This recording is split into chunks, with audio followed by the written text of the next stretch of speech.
questions for Ed? I can try and answer them, but I don't know that I'll be able to. Yeah, Rob. Repeat the questions? Okay. Well, I have more of a comment than a question.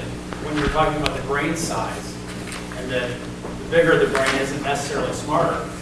If you look at the analogous situation with a computer, given a certain number of junctions within the computer, the smaller the computer, the faster it is, because the signals can travel more quickly among the junctions.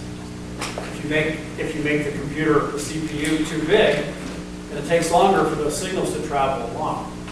So, I mean, that doesn't prove anything, but it gives you somewhat of a basis for understanding why a smaller brain can't actually be smarter. Okay. That makes me feel better.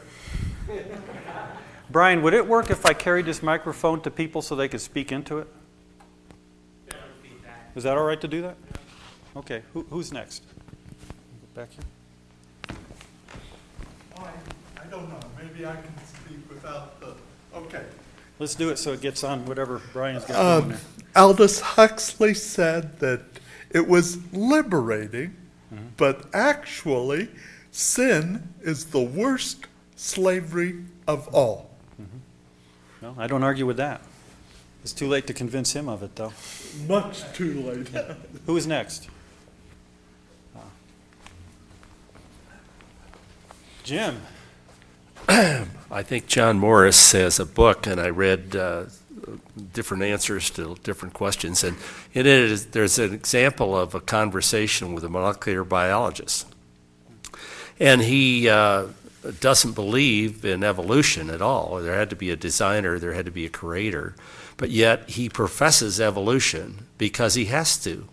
He can't earn a living if he denies evolution, because all the money, research grants, and everything else comes with that, in that framework. So he's forced to live with the elephant in the living room, if you will, a lie, two inconsistencies. It's a choice. There's not many options. Either we created or we evolved. Unless anyone knows an intermediate process I don't know about. Intelligent design. That leaves the aliens as a possibility. That's why I don't agree with it. Alien, that's... Where the aliens came from, we'll have to let evolution answer. It's interesting that you mentioned Sir Solly Zuckerman's work, because years ago I had studied quite a bit of his work, and there's a classic work called The Ivory Tower, I believe. I don't know if okay. And it's fairly complete, and I've read some subsequent works regarding his research, and it's concluded among the experts that he has done more exhaustive research on Australopithecines than anyone else. And his conclusions are, without a doubt, all the same, that they're all apes.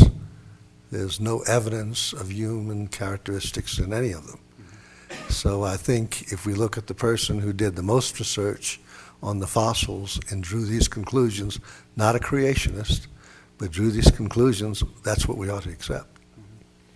Amen. I want to add a comment I wanted to mention earlier. There are two areas of science I think are so full of fraud that it almost excuses them as a science. One of them is astronomy, because you can take a picture of something out in deep space and make up any story you want about that picture, because no one's ever going to be able to study it or experiment with it or find out otherwise what it really is. And the same with these fossils they dig up. You can dig up a fossil that can't speak for itself, that has no labeling, that you don't know anything about, and you can make up any story you want about it as long as it fits in what you think you're looking for.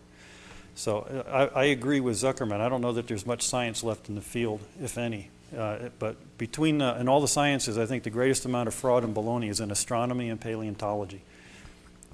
Bill. I believe it's true also that Zuckerman denies that Lucy walked upright. Well, Lucy Isn't that was correct? found after Zuckerman. Well, I mean, he didn't study those bones? It's because Lucy was found by Johansen. Okay, so there was some other more recent paleontologist who's denied that I thought it was Zuckerman, but I guess it isn't. But the thing that's most scandalous about the Lucy analysis is that pelvis was crushed. And the forensic scientist that decided that she walked upright first built a reconstruction of her pelvis and then declared it upright. Can I just add a comment to that?